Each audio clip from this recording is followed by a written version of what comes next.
Doctor Lawrence brown ایک Catholic عیسائی گھرانے میں پیدا ہوا تھا، مگر بقول اس کے ووٹ سنبھالنے کے بعد ایک دن کے لیے بھی عیسائی نہیں رہا تھا۔ وہ ملحد ہو گیا تھا۔ وہ کسی خدا کا قائل نہیں تھا۔ وہ نہ صرف امریکہ کا ایک بہترین ہارٹ اسپیشلسٹ تھا بلکہ پورے براعظم امریکہ میں شاید اس کے مقابلے کا کوئی ڈاکٹر نہیں تھا۔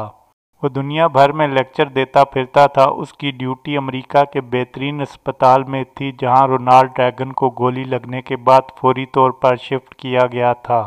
اس سے اس ہسپتال کی اہمیت اور سہولیات کا اندازہ لگایا جا سکتا تھا، مگر یہی اہم ترین ہسپتال اور اس کی سہولیات ایک دن اس کے سامنے بے بس و لاچار سر جھکائے کھڑی تھیں۔ یہ 1990 کا سال تھا جب اس کے گھر اس کی دوسری بیٹی ہینا پیدا ہوئی۔ بچی کو لیبر روم سے سیدھا آپریشن تھیٹر منتقل کیا گیا کیونکہ وہ ایب نارمل پیدا ہوئی تھی۔ اس کی ایک آرٹری میں نقص تھا جس کی وجہ سے اس کے بدن کو آکسیجن ملا خون نہیں مل پا رہا تھا۔ وہ سر سے پاؤں کے انگوٹھے تک گن میٹل بلو پیدا ہوئی تھی۔ بقول ڈاکٹر صاحب میں خود ڈاکٹر تھا اور مجھے پتا تھا کہ میری بچی کے ساتھ کیا مسئلہ ہے۔ اس کا بدن مر رہا تھا کیونکہ اسے آکسیجن ملا خون نہیں مل پا رہا تھا۔ اس کا علاج یہ تھا کہ اس کی چیر پھاڑ کر کے آرٹری کی گرافٹنگ کر کے اسے ریپلیس کیا جائے، مگر پہلی بات یہ کہ اس آپریشن کی کامیابی کی کوئی گارنٹی نہیں تھی۔ دوسری بات یہ کہ اگر یہ گرافٹنگ کامیاب بھی ہو جائے تو بھی سال 2 سال بعد پھر گرافٹنگ کرنی ہوگی۔ یوں زیادہ سے زیادہ 2 سال کی زندگی لے کر میری بیٹی آئی تھی، اور اس وقت اس کی جو حالت تھی اس میں بطور باپ اس کی چیر پھاڑ تو نہیں کر سکتا تھا۔ اس لیے ایک نہایت لائق ڈاکٹر کی سربراہی میں ایک ٹیم بنا دی گئی جو اپنا ساز و سامان اکٹھا کرنے میں لگ گئی، اور میں آپریشن تھیٹر کے ساتھ ملحق کمرہ استغاثہ یا پریئر ہال میں چلا گیا۔ کمرہ فریاد میں کسی مذہب کی کوئی نشانی یا مونوگرام نہیں تھا، نہ کعبہ، نہ کلیسا، نہ مریم و عیسیٰ کی تصویر، نہ یہود کا ڈیوڈ اسٹار، نہ ہندو کا ترشول الغرض۔ وہ ہر مذہب کے ماننے والوں کے لیے بنایا گیا کمرہ تھا جہاں وہ آپریشن کے دوران اپنے اپنے عقیدے کے مطابق دعا مانگتے تھے جب تک کہ ان کا مریض آپریشن تھیٹر سے منتقل نہیں کیا جاتا۔ اس سے قبل یہ کمرہ ڈاکٹر لارنس کے لیے ایک سائیکولوجیکل ڈوز کے سوا کچھ نہیں تھا، مگر آج اس کی اپنی جان پر بن گئی تھی۔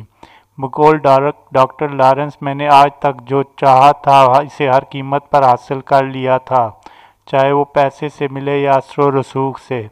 نہ اور ناممکن جیسے الفاظ میری ڈکشنری میں نہیں تھے، مگر آج میں بے بس ہو گیا تھا۔ نہ تو سائنسی آلات و وسائل کچھ کر سکتے تھے اور نہ ہی میرا پیسہ میری بچی کی جان بچا سکتا تھا۔ میں نے ہاتھ اٹھائے اور اس نادیدہ ہستی کو پکارا جس کے وجود کا میں آج تک منکر تھا۔ اے خالق، اگر تو واقعی موجود ہے تو پھر تو یہ بھی جانتا ہوگا کہ میں آج تک تیرے وجود کا منکر رہا، مگر آج میری بیٹی مجھے تیرے در پر لے آئی ہے۔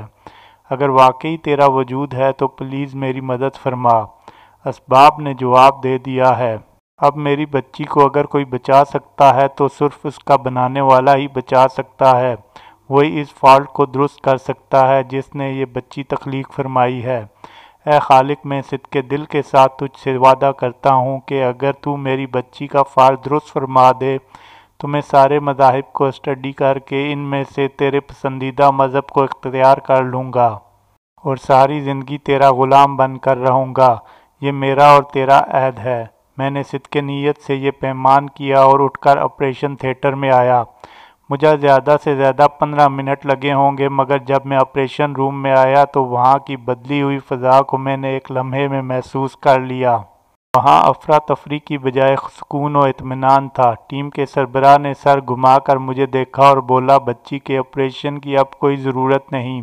خون کا دوران درست ہو گیا ہے، اور اس دوران خون کے درست ہونے کی جو سائنٹیفک وجوہات وہ بتا رہا تھا۔ میں نے سر اٹھا کر باقی ٹیم ممبران کی طرف دیکھا۔ میرے سمیت ان میں سے کسی کی آنکھوں یا چہرے پر ان وجوہات پر یقین کا 1% بھی نہیں تھا۔